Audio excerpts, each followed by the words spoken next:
Now at 5, why a Joplin Elementary School feels a special connection to an injured police officer. How the people of Ukraine are struggling to protect artifacts and cultural sites from damage during the war. And what a new study says about the impact of low light while you sleep. The 4 states' most watched news starts now. Last week's shooting that left 2 Joplin police officers dead and 1 seriously injured has hit close to home for the staff of Eastmoreland Elementary. The shooting at 9th and Connecticut was in Eastmoreland's attendance boundaries, which meant the school had to come up with alternative plans to getting kids in that area home that day. But it had another impact. Officer Rick Hershey, who was seriously injured, had served as Eastmoreland's school resource officer for 15 years. Having left that position at the end of the last school year. We spoke with staff at the school today who say Officer Hershey had a profound impact on not only them, but the students he served. Just working with the students was definitely his sweet spot. He has such a huge heart for kids of all ages, and he wants them to be successful and wonderful citizens, and he strove so hard to make sure that that happened, and his connections and relationships with our students was just fantastic.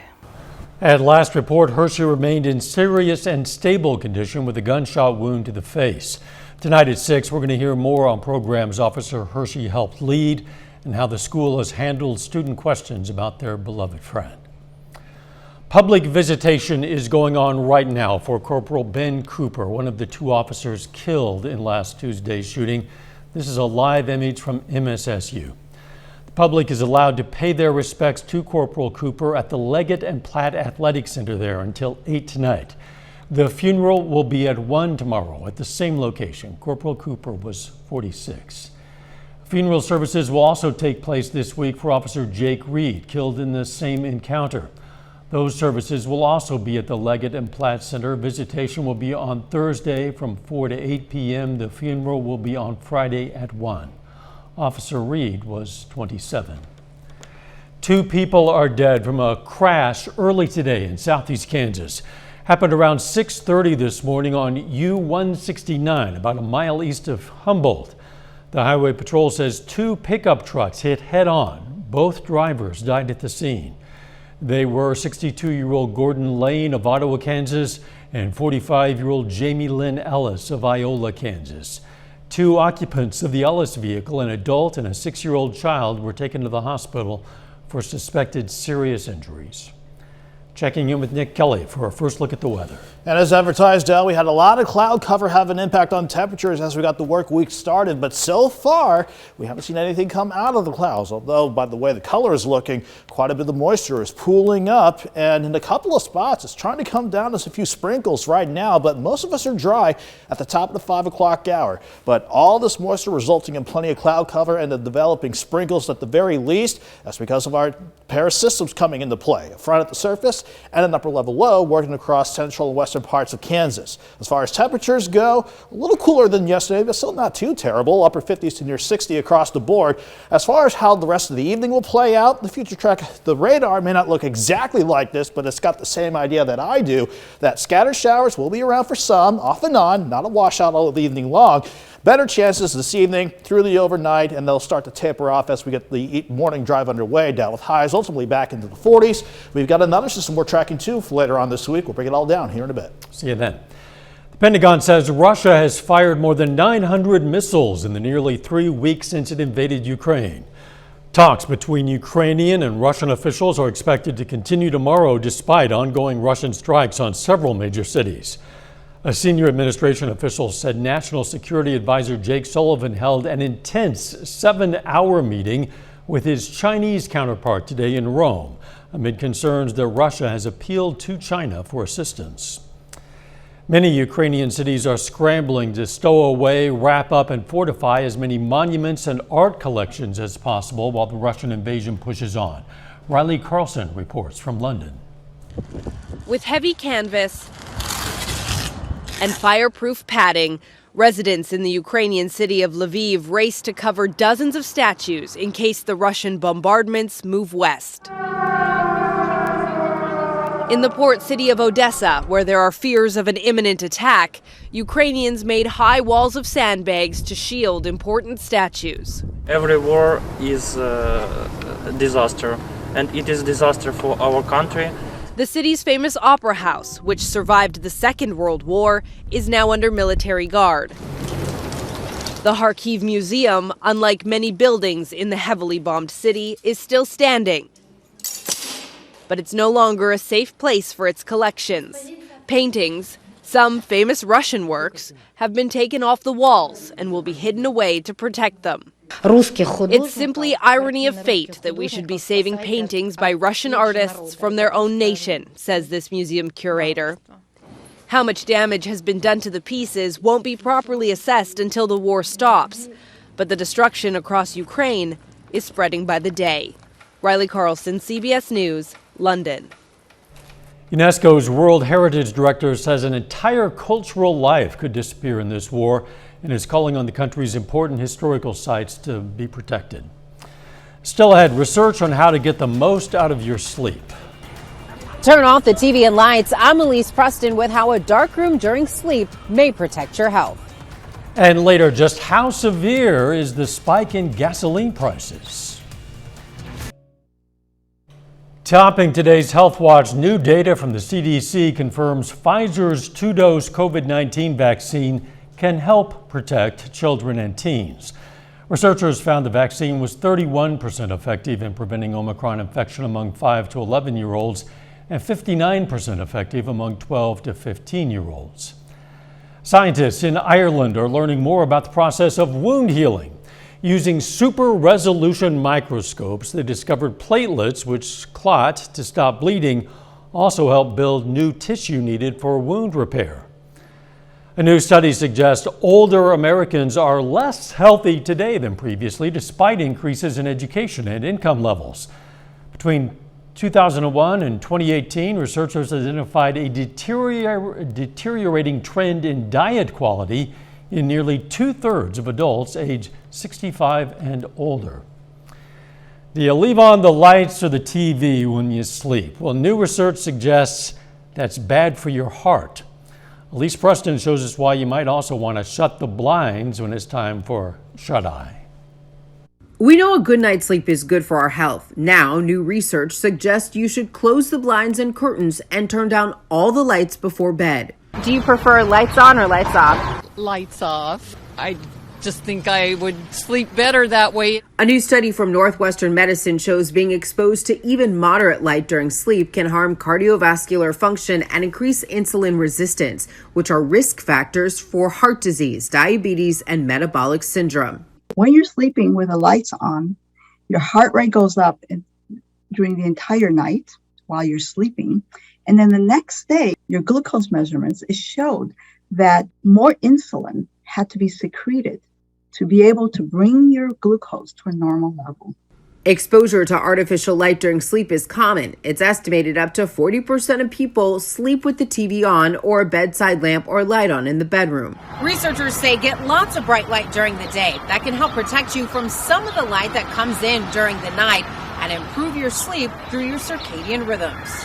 Dr. Phyllis Z is lead author of the study. About 2 hours before you actually go to bed, start dimming it down. And then in your room, be aware of the light sources. Be aware of that and try to block that out. Block outdoor light with blackout shades or eye masks. Keep color in mind. Red or orange light is less stimulating for the brain, so keep white or blue light away from the bed. And if you need a light in the bedroom, make it dim and close to the floor. Dr. Z says if you're able to see things really well in your bedroom, it's probably too light. Elise Preston, CBS News, New York. Researchers also remind us to keep safety in mind with a dark room, especially for older adults. Dietitians say certain foods can make those who suffer from anxiety have more problems with it, and they list several foods or drinks to avoid worsening anxiety. Too much alcohol can hinder sleep patterns and affect anxiety, and diet sodas using artificial sweeteners are linked to anxiety and depression. Bread using high-processed flour is another culprit, along with ketchup and light salad dressings. Donuts and cakes with sugary frostings have high trans fat and also affect depression. Sustained loneliness may mean losing some of your verbal memory skills. Researchers from a university in Norway say one way loneliness affects health and well-being is through losing memory skills and cognitive recall in words over time. And that is a look at today's health news. A little bit later, fallout for some vodka producers. A backlash against vodka may be taking a shot at the wrong target. I'm Bradley Blackburn with how outrage over Ukraine is affecting small businesses here in the U.S. Plus, after a dry day, we'll watch for rain chances tonight and other rain chances down the road. We'll break down your full forecast next.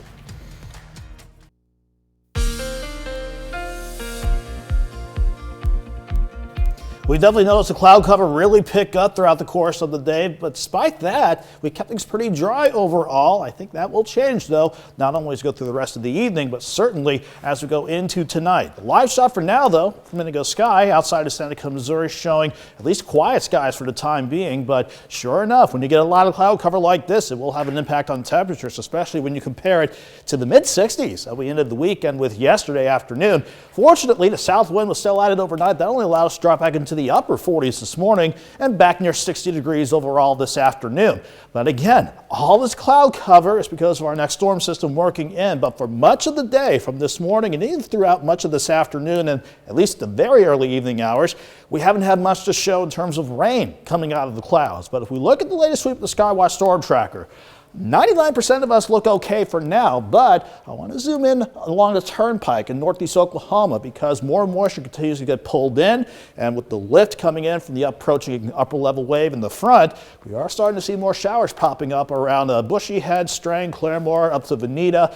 That's going to be the beginnings of our scattered rain chances, light side of rain chances as we go through this evening.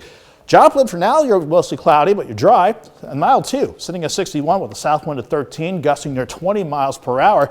Most of us are in the upper 50s to lower 60s, so not too terrible as this evening gets underway. And fortunately, if it was too blustery for you the other day, we've seen that wind die down a bit. But even during the day, sustained at times between 5 to 15 and sometimes near 20 miles per hour. This time around, though, that breeze is going to come out of the north. That will result in some of our northwestern counties dropping back into the 30s tonight, but most of us lower to middle 40s.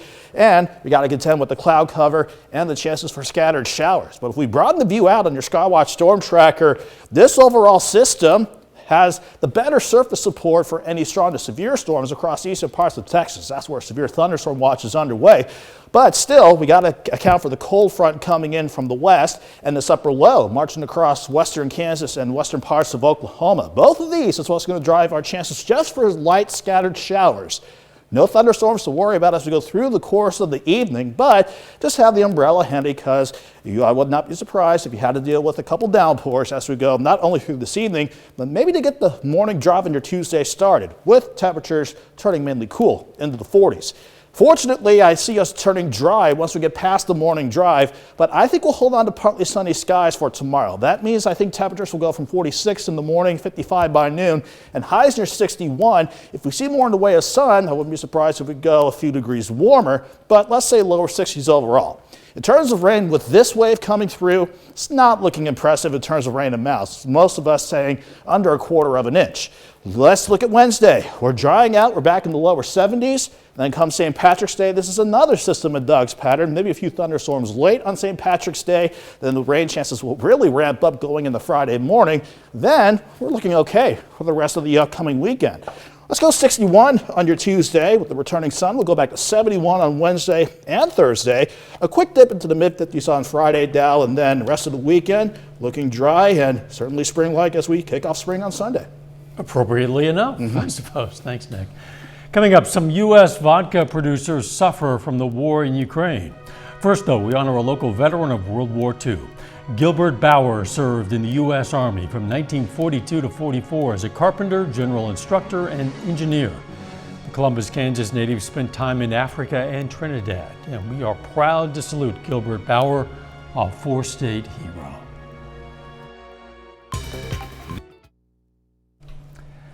Topping today's Consumer Watch this week, the Federal Reserve is expected to hike interest rates for the first time since the pandemic began. Higher interest rates should help tackle rising inflation. On Wednesday, at the end of its two-day policy meeting, the central bank is likely to offer its insights into the global and U.S. economies. Gas prices just keep going up, surpassing all-time highs. The average price of regular grade gas increased 79 cents over the past 2 weeks to $4.43 per gallon. Russia's invasion of Ukraine is adding to the record prices. Because of the costs, some news reports say some spring breakers might be considering changing their plans. Florida is one of the popular destinations for travelers and has slightly higher prices than the national average, and many of its residents are considering staying home or canceling their plans. The war in Ukraine has a lot of Americans boycotting Russian businesses and products, including vodka. But as Bradley Blackburn explains, that may not have the impact you'd expect. If there's proof in the power of symbols, it's clear at Residence Act Distillery near Washington. DC is such a special place. Since 2020, they've been bottling their all-American vodka with an image of the U.S. Capitol on the front. And now they're getting orders from customers making a political statement. We're seeing the customers be excited that it's local and voicing their concern about making sure that they're not buying a brand that is coming from Russia. It's an unexpected boost for this brand as Russian vodkas are being pulled from liquor store shelves and bars. But the truth is that very little vodka consumed in the U.S. is Russian. Last year, just 1% of imports came from Russia, according to the Distilled Spirits Council. At New York's Russian vodka room, there's now a Ukrainian flag outside, and behind the bar, no actual Russian vodka. These are from Holland. This is from Holland. Everybody knows Kettle One. Mirov, that's from Ukraine. Even bartender Boguslava Eigner is Polish. Still, business here dropped 80% after the invasion. People hate everything what's Russian now. Russian association is hurting big companies too. Stolichnaya is changing its name to just Stoli to stress it's made in Latvia. The company says sources for the spirit are now 100% non-Russian. Vodka is not just a Russian thing. Yeah. Eigner says broad backlash can hurt the wrong victims. We're not here to support the war. We're trying to make a living. Something she hopes people remember when they try to take a shot at Russia. Bradley Blackburn, CBS News, New York. President Biden has announced a ban on the import of signature Russian products, including Russian vodka. The great resignation of job dropping during the pandemic may have created a Great Depression among job shifters.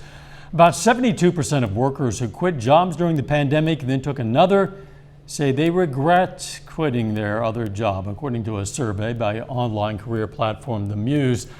The survey of 2,500 millennial and Gen Z job seekers say they were surprised about new roles in new jobs that were different from the interview process. The Muse's CEO calls it shift shock. Nintendo's Switch gaming system retook the top position as the U.S. selling game system in February. It's the best one. The Switch outsold Sony PlayStation 5 in both unit and dollar sales. Both games have swapped positions throughout the year. Nintendo may have benefited from the global chip shortage, which may have other gaming devices less accessible. Therefore, the Switch became easier to find in stores. A final check of the forecast is next.